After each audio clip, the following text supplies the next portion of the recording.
Hi, I'm Kala, and this is the story of how my sister tried to erase me at a job interview, but ended up watching me become the one person she couldn't ignore.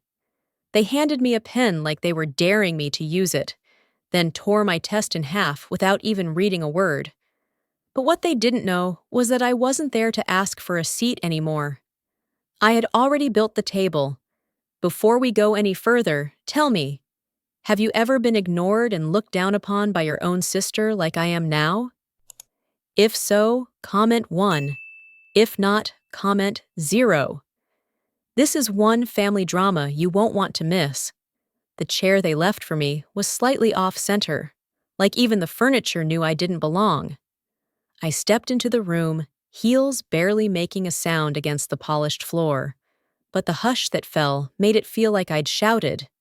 They were all already seated, shining in their coordinated navy and gray. Designer suits, patent shoes, teeth bright and easy. A thin layer of mist clung to the glass windows that lined the entire east wall, making the Portland skyline feel distant, unreachable. The smell of sharp toner and burnt coffee filled the air, sterile and old despite the sleek setting. No one looked up as I entered. No one smiled, except one person, and it wasn't at me. Bianca. My younger sister, in a silk blouse the color of authority, hair swept into a bun so tight it made my own scalp ache. She leaned into the woman next to her, whispering something just as I sat. They both smiled. Tight. Knowing. The only chair left was slightly off to the side, not quite at the table, not quite outside it. I sat there, adjusting my worn resume folder on my lap. I'd used the same folder for years. The corners were soft now, the crease at the middle thinning, almost giving out. I smoothed it once, just to have something to do with my hands. From the head of the table, Greg cleared his throat and launched into opening remarks. Thank you for coming to this internal leadership opportunity review. We're keeping things casual, conversational. His words barely reached me. My eyes wandered across the faces I didn't recognize, and the one I did, too well. Bianca didn't look at me, not when the first names were called, not when the tray of coffee cups went around. Everyone took one, murmuring thanks, even those who hadn't spoken yet. When the tray reached me, it turned. The assistant skipped me like I wasn't there. I didn't flinch. I'd brought my own water bottle anyway, but I saw the smirk Bianca offered her neighbor. That same smirk she used when we were kids, and I stumbled over my words in school assemblies while she sat in the front row, whispering to whoever would listen. I turned my attention back to the conversation at hand. Another candidate, a man in a crisp suit, spoke about leading scalable teams. Words like synergy and acceleration floated around like perfume. Greg nodded. Laura scribbled notes. Bianca tilted her head, feigning interest. Then I heard it. That familiar sound of amusement behind closed teeth.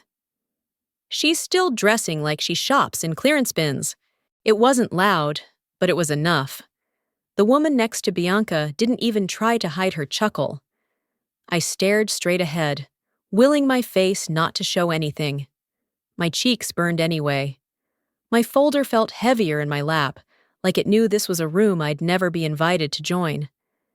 But I remembered the late nights at my kitchen table, the duct-taped laptop, the whiteboard I'd rescued from a dumpster and cleaned so carefully. I remembered building things, real systems, real frameworks, for real people. No glamour, but real impact. My name was called. I stood up slowly, walked to the center, and set my resume on the table in front of them. Bianca didn't even touch it. She glanced down once, slid it over to Greg with 2 fingers, then turned her head like I'd passed a flyer from the lobby. Greg flipped it open for all of 2 seconds, then set it aside, unopened. Thank you, he said, already looking at the next name on the list. I turned and walked back to my chair. A cough echoed behind me. Someone's watch beeped softly. I sat, keeping my spine straight, my knees aligned, my breathing even. I didn't dare look at Bianca, but I knew she was watching. It had always been this way. At Dad's retirement dinner, she got the speech slot. I got to pass around the hors d'oeuvres. At Mom's birthday, her slideshow had music. Mine, lost in someone's inbox. And now, here. I looked down at the fake wood grain of the table. The chair they left for me was slightly off-center, like even the furniture knew I didn't belong. I looked down at my resume. The ink hadn't smudged, but something inside me had shifted. They handed me a pen like they were daring me to use it. It was heavy, metallic, the kind you'd expect to sign contracts with, not to scribble solutions under pressure. Greg held out the test packet like it was a napkin and gestured for me to take it. I didn't say anything. I just nodded, sat down at the end of the long glass table, and opened to the first page. 10 questions. Logic heavy. No calculator. Time limit, 15 minutes. Behind me, I could hear someone slurping coffee. Bianca's voice floated past like perfume. Cool, faintly amused, speaking to no one in particular, and yet always loud enough to be heard. I blocked it out. The room felt airless, though the vent above me buzzed quietly. I read the first problem twice, then began. System architecture, failover redundancy, ethical triage and AI responses. Nothing I hadn't seen before. But it was framed like a trap. A test not of skill, but of obedience. The margin of the pages was narrow, as if expecting failure to bleed over. My pen scratches fast, clean, the way I'd trained myself to think, no second guessing. No doubt what I knew. Midway through, my wrist ached. I flexed it briefly, then kept writing. Out of the corner of my eye, I saw Bianca lean in to whisper something to Laura. Laura's laugh was soft and sharp, like someone tapping on glass. I knew this routine. The silent undermining, the sideways glances, the way she turned a room into a stage with herself at center. I thought about stopping, about standing up, handing them back the test half done, and walking away with what little pride they hadn't chipped at yet. But something rooted me. I reached the last question and wrote through the burn in my forearm. When I finished, I set the pen down carefully and slid the packet across the table toward Greg. He didn't look impressed. He didn't even reach for it. Instead, Bianca leaned across him and picked it up. Her red pen clicked loudly, like a gavel. I watched her skim, not read, skim the first 2 pages. Then she wrote something on the front, bold and sure, like it was truth and not assumption. Her handwriting was as practiced as ever.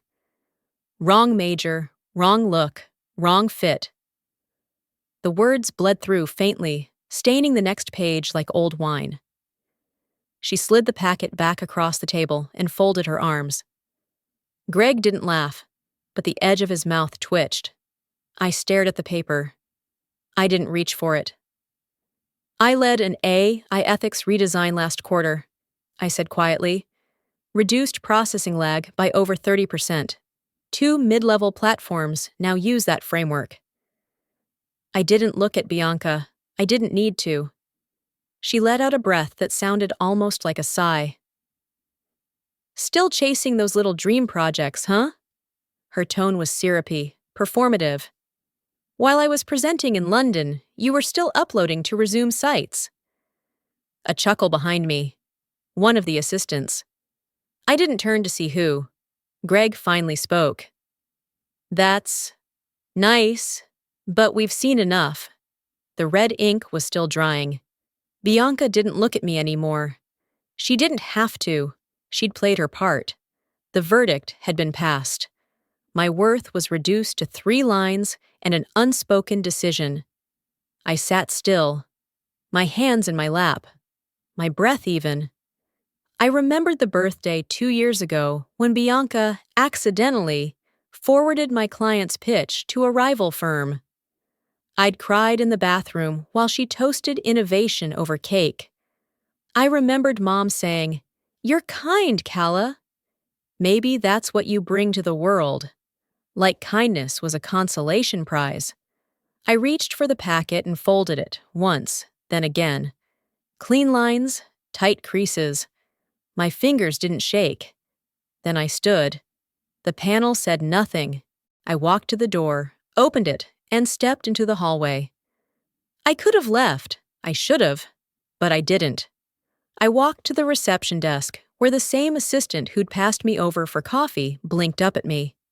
"I need to speak to the panel again," I said, my voice calm, even. She hesitated. "They're in the middle of the technical round." "I know," I said. "That's why I'm here." The receptionist blinked. You're still here?" "Very much so," I said. They didn't offer me a seat, so I brought my own. Literally. I pulled it from the wall just outside the glass conference room, one of those ergonomic mesh things that creaked slightly and had a tiny chip on the left wheel.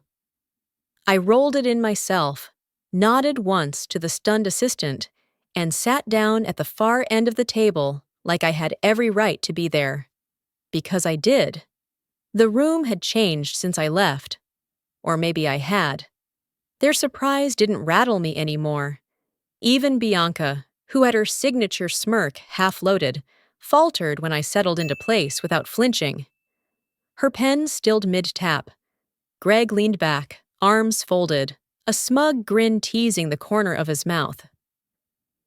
"Well then," he said, "since you're so eager to be here, how about we put that brain to use? Let's see if you're actually worth this room." I didn't respond. Didn't need to. He flicked his fingers, and the assistant dropped a thick paper packet in front of me. No laptop, no digital interface, just ink and fiber and a challenge. 15 minutes, Greg said. No questions, no calculator. And yes, we're timing you. Behind him, Bianca crossed one leg over the other, like she was watching a rerun of a show she'd already seen the ending to.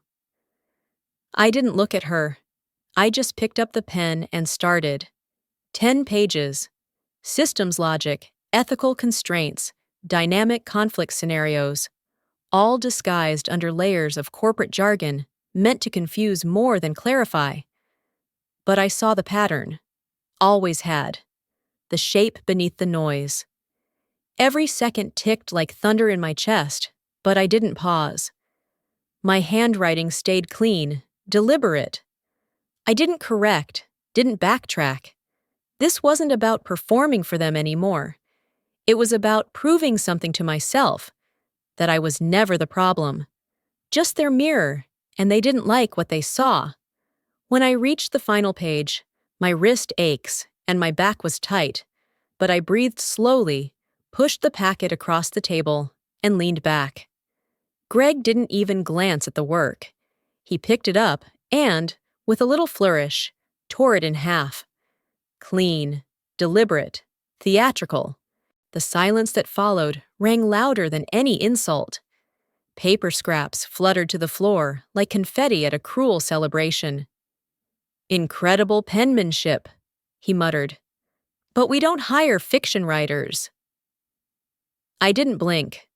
Bianca tilted her head, eyes studying me like I was some old pet who still hadn't learned her trick. Her voice was syrup-sweet and condescending. "You always were stubborn, never learned when to quit." I stood slowly and walked to the trash can.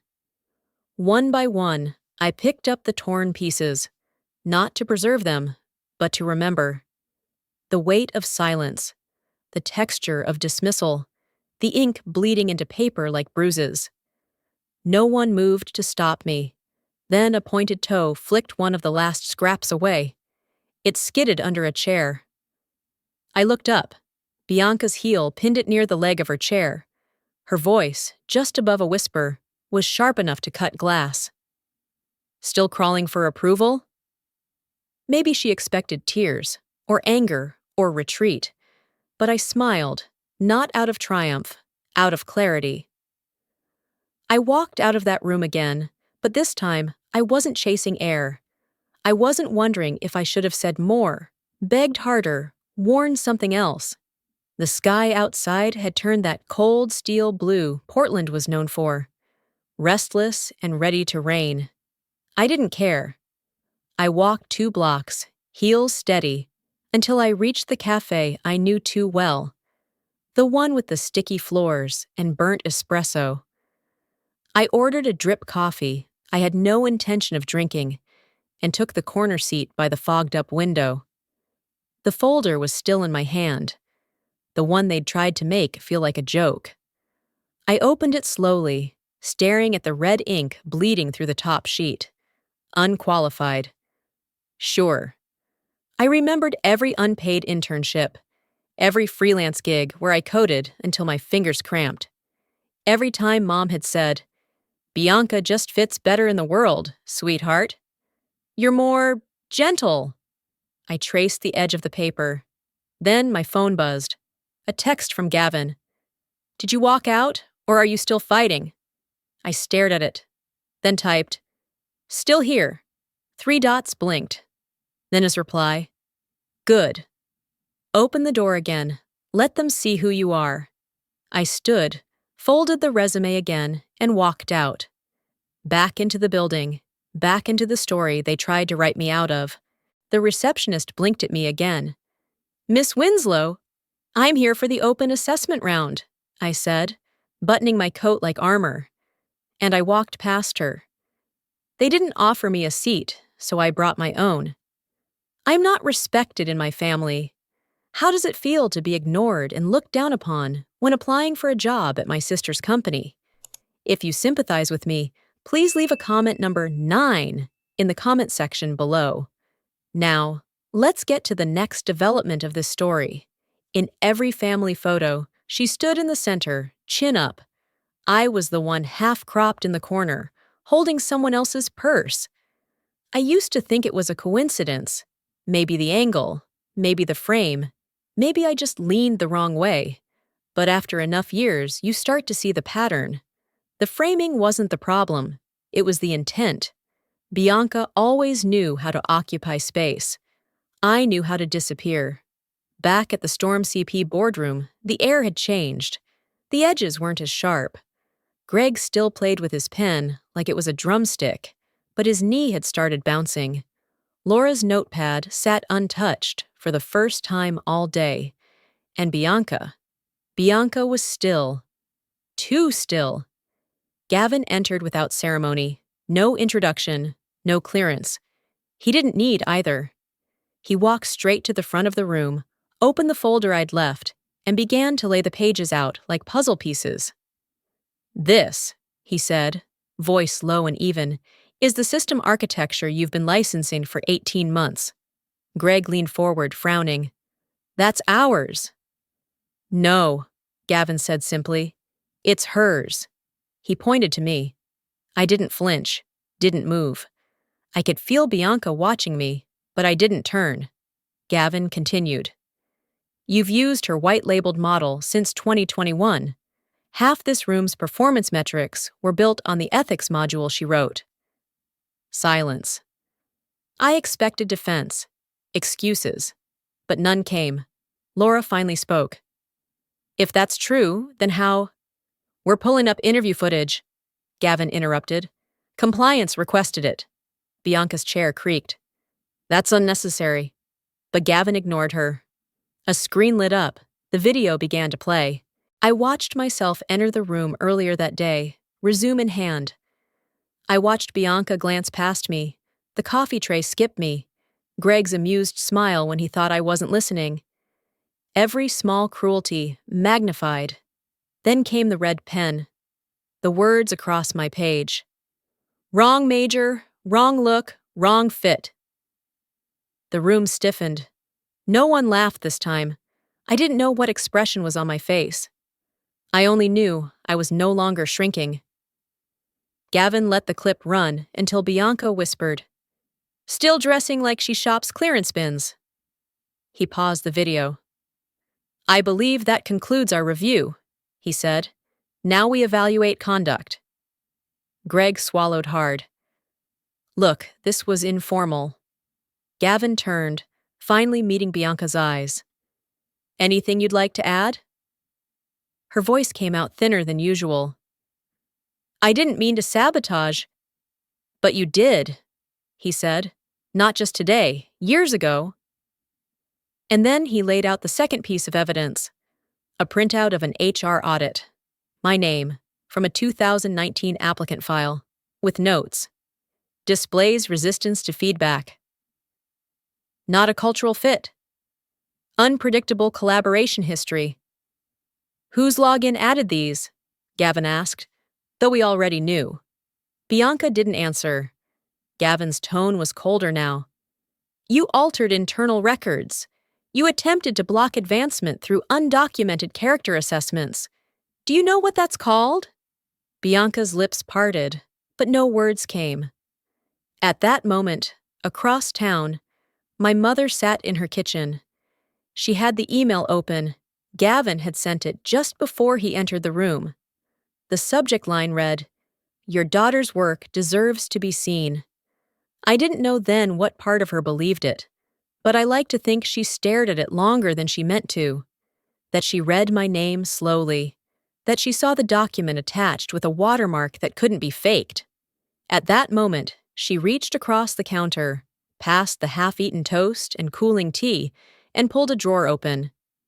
Inside was a small photo, me and Bianca, summer of 2001. I was squinting into the sun. Bianca had her chin tilted like always, but in the background, blurry but there, was the whiteboard I'd dragged outside so I could draw in the daylight. My first design. Back in the boardroom, Gavin folded his arms. "This isn't just negligence," he said. "It's misconduct." And for the first time in years, no one looked at Bianca. Elaine opened the photo frame, swapped the picture.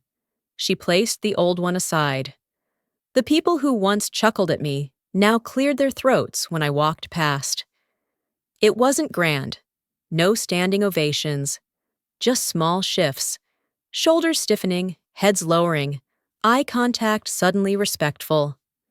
I'd been invisible so long, I could tell when people were trying to reframe me in their memory. And I let them. Quietly.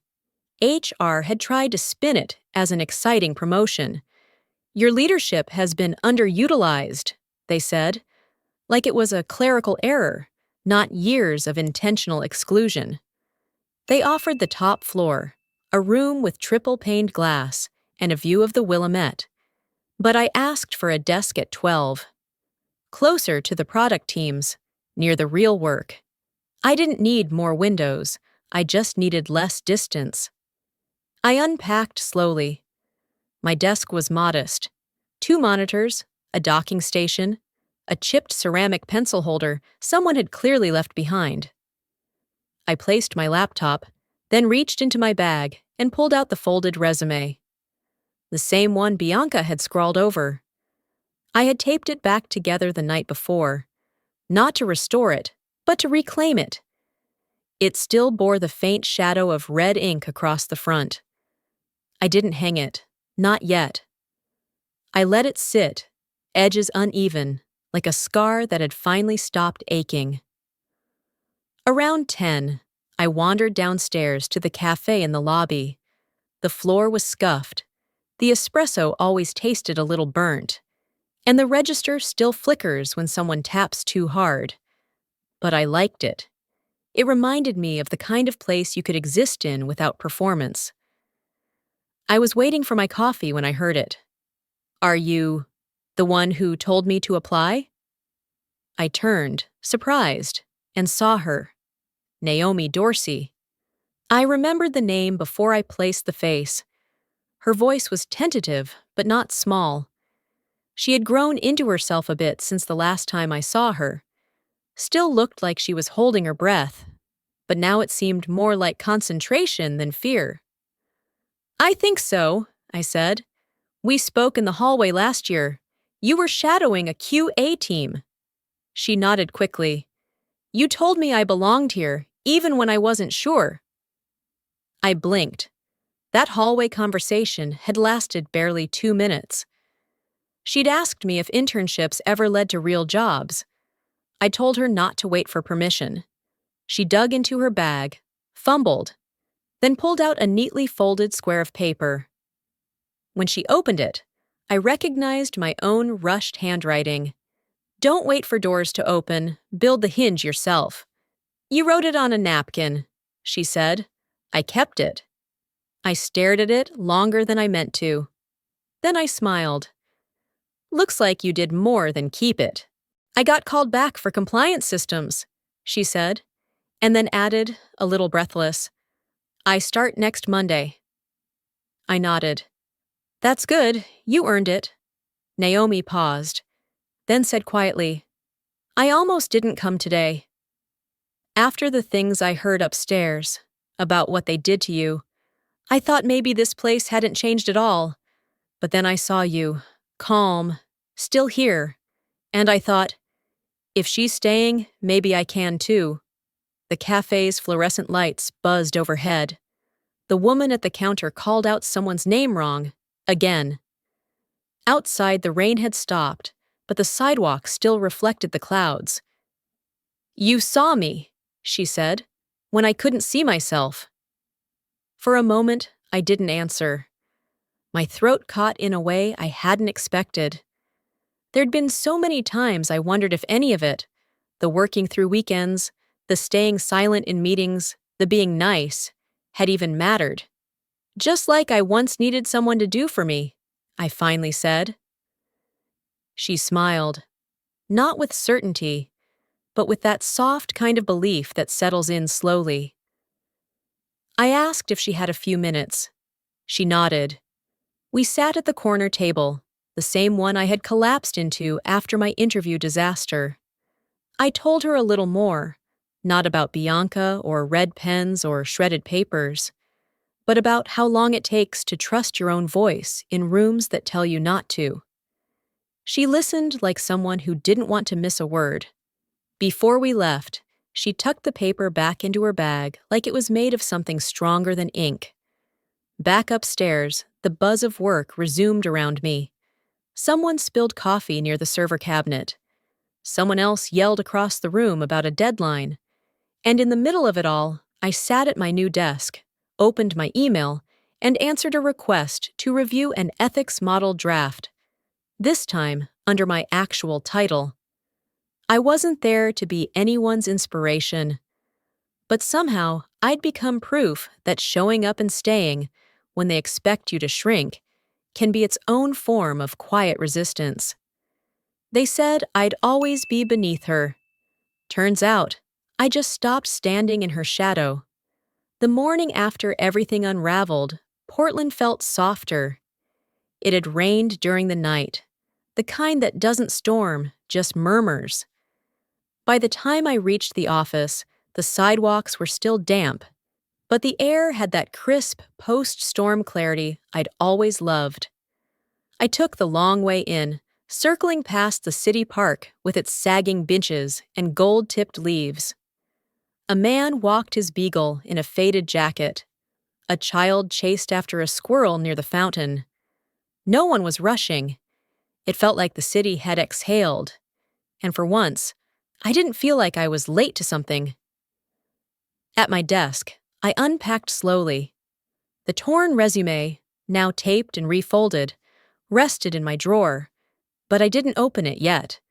The sun streamed across the 12th floor windows, low and steady, warming the far edge of my keyboard. I liked this desk. It didn't announce anything. It simply held space. Around 9, a familiar figure stepped off the elevator. Elaine, my mother. She wasn't dressed up, not in the way she would be for brunch at Bianca's, or for some donor event she used to drag us to. Just a simple cardigan, jeans, and a small brown paper bag clutched tightly in her hand. She looked smaller than I remembered, not diminished, just more real. I stood when she approached, unsure of what to say. "I didn't call," she said softly. "I thought maybe I could just drop this off." She handed me the bag. Inside were 2 still warm cranberry scones and a folded napkin with my name written in her cursive. Calla, underlined twice. I stared at it longer than I meant to. "I wasn't sure if you still liked them," she added, voice barely above a whisper. "You haven't been at Thanksgiving in a while." I nodded slowly. "I still do." She didn't smile, but her eyes, always polished, always scanning, finally rested. Then she reached into her tote and pulled out a picture frame. "I found this in an old drawer," she said. "I thought maybe—" "Well, you should have it." She handed it to me. It wasn't one of the usual ones. Not Bianca's graduation, not Christmas 2015. This was different. It was candid, slightly off-center, grainy. It showed me in front of a whiteboard, mid-sentence, a group of early interns around me, scribbling notes. My hand was raised, eyebrows drawn together. The light in the photo wasn't staged. It was natural, sunlight streaming through blinds. I looked, like a leader. "Bianca had it framed originally," my mom said, almost to herself. "She cropped herself out. I guess I never asked why." She stepped back then, like her part in the conversation was over. She didn't say sorry, didn't explain, but she touched my arm, gently, the way she used to when I had a fever as a child. Quiet, steady, without fuss. "I think I framed the wrong daughter, sweetheart," she said, and she left, just like that. I sat for a long time after she was gone. The frame is still in my lap. The sun had shifted, casting gold across the edge of my desk, catching on the torn lines of the old resume I'd pinned to the corkboard. It shimmered faintly in the light, like thread woven through fabric. I looked up at the whiteboard across the room. Now mine to use, scribble, build futures from. Someone passed by and waved. Life moved, people buzzed, systems launched. But at that moment, I felt still and whole. I didn't reply, just smiled. And for the first time, I didn't feel smaller. I felt centered. Some truths don't arrive with thunder. Sometimes they come quietly, like a folded resume taped back together, or a mother placing a picture frame in trembling hands. I didn't need an apology to know I'd finally been seen. Because dignity isn't about the spotlight. It's about standing tall, even when you're placed in the shadows. When we stop judging others by how they enter the room and start seeing them for what they carry inside, we allow grace to grow. And grace, like light, finds its way through even the smallest cracks. If this story touched something in you, maybe take a moment today to notice someone who's always sat just outside the circle and make room for them.